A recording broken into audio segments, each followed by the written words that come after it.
Hey guys, just wanted to do a review of a trade that I'm in just now. I'm in R8S, and I traded this because it was coming out of a cup and handle pattern, which you can see here. And I quite like this. The stock from September to December, we had 100% gain. So it's a very fast gain in a short period of time, and this is what I think created the base along here. Whoever was holding in here, wanted to trim back the position, so they started selling, and this is you can see the volume confirmation here, the heavy volume sell bars, and this what's formed the left side of the base.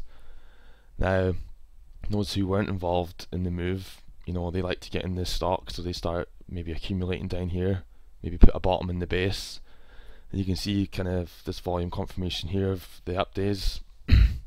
And then you have the tight closes. You can see on the weekly, very, very tight closes. When you get tight closes, it's usually a sign of accumulation. And then you can see the low volume here. So the volume dry ups, that tells you that the selling pressure is diminishing along here.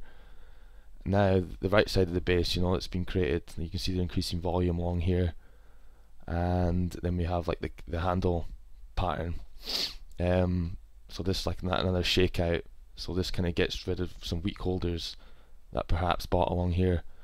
Now I noticed this stock, this is all set up, and I saw the stock in this day here. I saw it on the weekend. This is a Friday. Yeah, I believe, yeah, it's a Friday. And I was going to enter the position on Monday. So the buy point was over this point here, and the stock actually gapped up above that. So I just bought it. I came back from college or whatever. I just bought it straight away. And this thing was loaded with shorts as well. I think the short float was 25% or something. So this is more fuel for the fire, and it had a nice move, 18% move from my buy point here. You can see the increasing volume supporting the move, so everything is looking kind of positive. So for my entry, I was actually still holding it, and I was expecting a reaction or some kind of consolidation or something when it was like along here. I could tell that it was like kind of running out of steam. So I'm trying to hit like a longer term sort of trend here.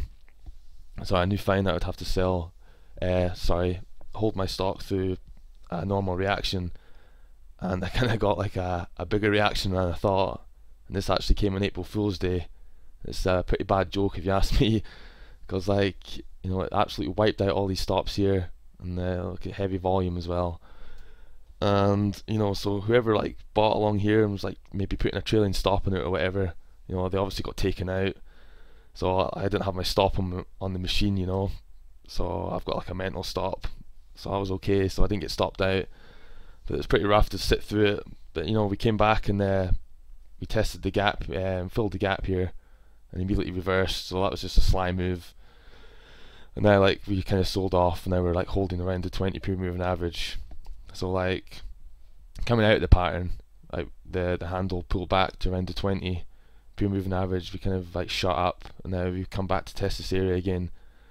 So hopefully, you're not supposed to hope, but I'm hoping this can just keep trending up and find support in the 20 period moving average similar to here, and just slowly ride this trend higher. So we had the volume here, the run up here, the 18% move on increasing volume, that supports the breakout. Now this reaction here, pull back to the 20 period moving average on declining volume, below average volume. So things are still looking okay. I'm not getting too worried about it. Obviously it's more stressful. Generally I would have taken my profits already just now, but I'm trying to get out of that sort of habit of just taking really fast gains. I think I talked about it slightly on a little post on Young Guns Trading, but trying to kind of make the transition into riding longer trends. So it's kind of not normal for me to sit through normal reactions. But it's kind of, I guess it's more stressful, but it's okay. I have a game plan, and I'm trying to hit a trend here. So if it loses the 20 period moving average, I'll sell half the position, and then if it loses that, then it's probably going to test the 50, and then that's the final line in the sand. If it loses the 50, obviously the trade's just not going to work. But they might shake it even further. It might come back and test the 50. That'll probably shake a lot of people out. But we'll see what they try and do with it. But